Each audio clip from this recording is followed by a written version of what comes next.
Okay, here we go. This is John Gonder with a short, hopefully, little how-to on how to get and install and use CMAP tools and Gantt project, which are two free open source tools that run on Linux, Mac, and Windows that we use in a number of my classes and are very useful tools for you. So we're going to go and get those, and I'm going to install those in a Windows 7 virtual machine here. So first I'm going to go and look for the CMAP tools download. And let's go get that. This is free open source stuff. There's a lot you can look for in here. There's a lot of great folks that are using this, including a lot of, let's see, what we need the following authorization, and I'm going to put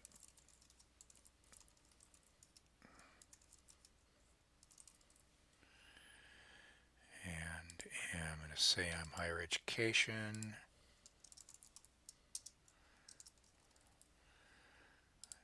and they're trying to keep track of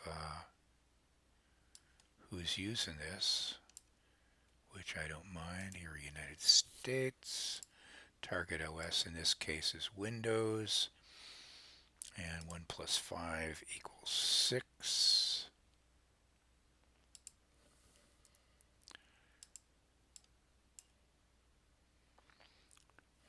And I don't want to subscribe to the mailing list. And I'm going to click submit. And I don't want Firefox to do anything for me. Thank you. System requirements. Okay, going to read this a little bit. And let's get the Windows 64-bit version.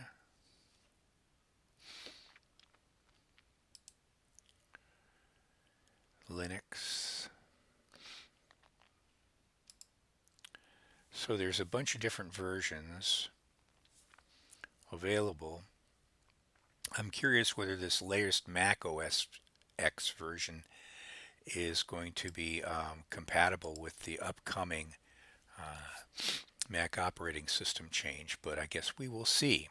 So we're downloading here, and we should be done in a minute. This is going to be a standard Windows click-through install.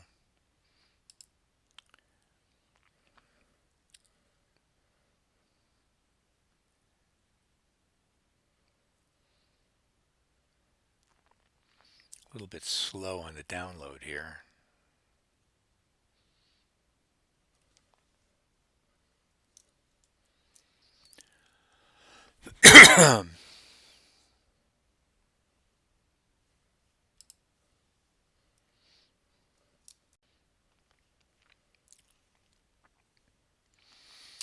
Okay, and now let's see.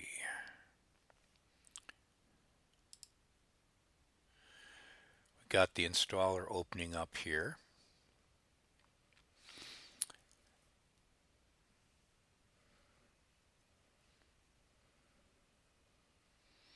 And introduction, gonna read that stuff. A license agreement, installation type, gonna accept the terms.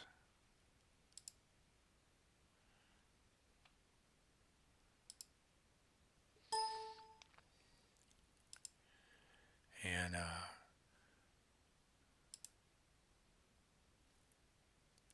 oh, I accidentally clicked twice.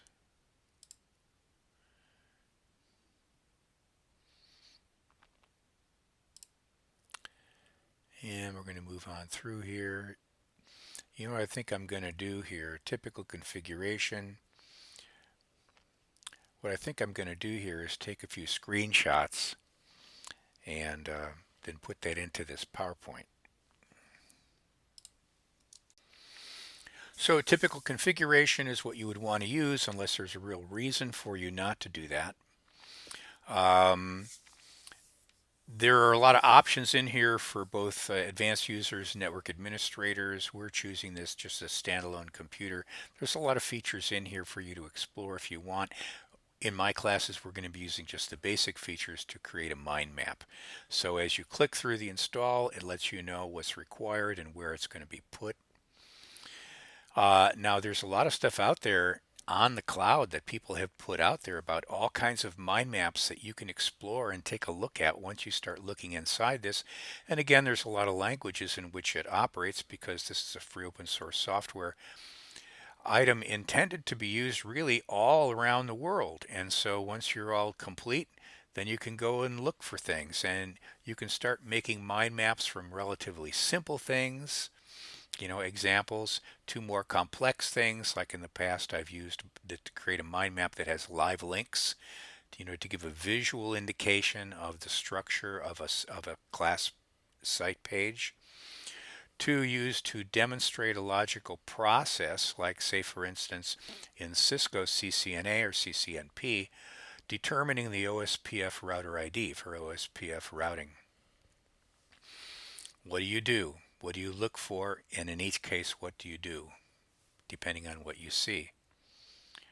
Okay, so let's go ahead and let's try it out, because we should see CMAP tools here somewhere now. Let me go in here and let me look for CMAP. Here we are, CMAP tools. And there's an uninstaller if you need to, like that. Actually, what I'm going to do for this demo here is actually go into the Mac version of CMAP tools. Going to load that up here. So, tools that I've created. Oh, that's interesting. Are going to be kept there for me. Let's say, for instance, I'm going to create from the file menu here a new CMAP. And it's really straightforward. Just give it a try. I'm going to double click here. And then I've got an item that I can label.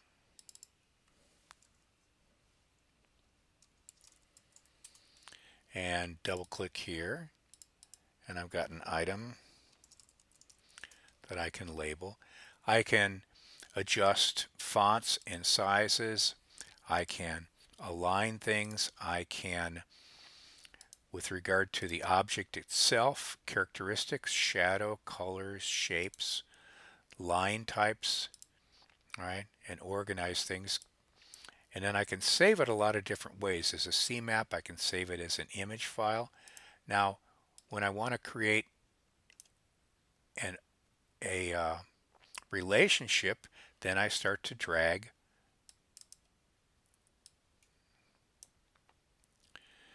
and I can label, so like that. It's really pretty straightforward. If you read a little bit in the help files and on the website, you can learn a little more about the idea of mapping a concept. Learn about CMAPs, how to create a CMAP, how to create a logical representation, a representation of a logical process, you know, in the same sense as I was just showing here, representation of a logical process. I want to determine the router ID, so the first thing I need to check for is the router ID command configured? If so, the IP address it's configured with is what I use. I'm done. If it's not configured, is there a loopback interface? If there is a loopback interface, then the highest IP from loopback interfaces is going to be the preferred choice. If there's no loopback interface, then the highest IP address on an active interface is going to be the OSPF router ID. Real straightforward.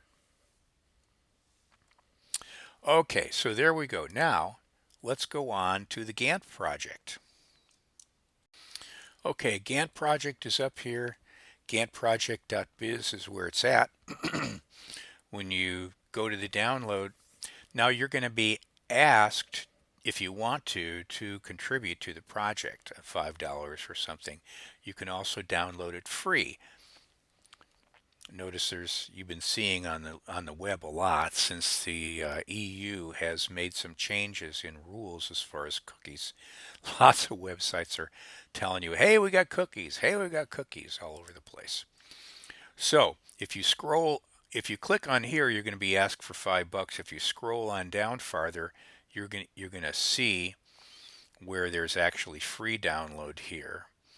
And notice that there's not the Java runtime is not included in this install. So if you don't have Java runtime enabled for you on your device, you may end up having to install Java runtime. Pretty straightforward. You should be able to figure that out. So I'm going to click on the download, going to save that file. And then when I open that file, of course, obviously Windows whines about that. And then we can go ahead and complete the click-through installation. Shortcuts. Now, notice Microsoft Project files can be opened by Gantt, and you can also save it, if I believe we'll check that in a second, as a Microsoft Project extension. So this is not the only Gantt project or project management application, but it's free open source software, runs on all three operating systems, Linux, Mac, and Windows, which is why I'm making use of it here. Standard installation, if you want to put it somewhere else, you can. How much it requires, 21 megs. It's all completed. Now in the Mac version, of course, all you need to do is copy these things, the app, into your application folder, and then along with it comes a sample. Gantt chart.gan is their file extension. So, well, let's with the caveat that Java runtime needs to be used on the Windows side. Let's go ahead and open that up and give that a try. I went ahead and installed the latest Mac version here because they've updated the version since the last time I had used it. So where are we here? There we go. Took a second to open the now we've got a blank new chart. What I could do here, I'm going to go over to the side here and look at recent projects. The house building sample that's here should open. So here's an example of a Gantt chart built with Gantt project, and it contains items. Here's the timeline, and you notice there's dependencies. Like in any project, we can't actually dig a hole and make a foundation until we have a plan and construction documents. Now there's some things that go on at the same time as other things happening, right? Like, say, for instance, interior design can go along while other things are happening. And we can't put that into action until obviously we've got some walls that we can decorate. So there's different phases and processes to a project, and that's the point of this. And then there's certain dependencies, right? And then timelines and milestones. And then we can actually get fancier in deciding, well, what are our resources and how are they going to be applied? And so this is just really standard project management because this is how we keep track of things. And then this is what we can supply to all the different people so that they can plan. The foundation folks need to know that they can come in at this particular point or they're not going to come in. The folks who are going to build the floors know that they can't come in and that the foundation needs to be finished before they can start. So the processes that we undergo, say for instance, enumerating all of the IP addresses and all of the devices as something we need to get done before we can go ahead with the next step of our penetration testing, right? There are different resources to be employed. There are different people to be employed at different times or different jobs to be done. And so a very standard way of operating with the project is, at least in a relatively simple fashion, decide, well, what it is we need to do, what needs to be done first, what things can go on at the same time, what things are dependencies. I can't target some IP addresses until I know what they are, right? So there's dependencies involved in our process, and hence that's why we make use of a Gantt project in creating a timeline with regard to a number of the different classes that I teach in terms of a forensic investigation. You obviously can't look at the evidence until we have gotten it and then we have verified its its completeness, right, and its forensic storage, its security, and its accuracy. So whatever it is we're doing, there's going to be steps to that. There's going to be some steps that are required before we can do something else. There are going to be some things we can identify that can go on at the same time. We may need to identify what resources need to be applied at different points and by whom, and so that's why we do that. So have fun with that. Take a look at the existing sample plan and then create a new one of your own. I don't want to save that. I'm going to create a new test one. Okay. What do I need to do? I want to add a new task up here. Bang, there we go. When does it start? When does it start? When does it end? Are there any things that have to come before it? What resources need to be applied to it? Play around with that. Oh, you could also actually read the documents.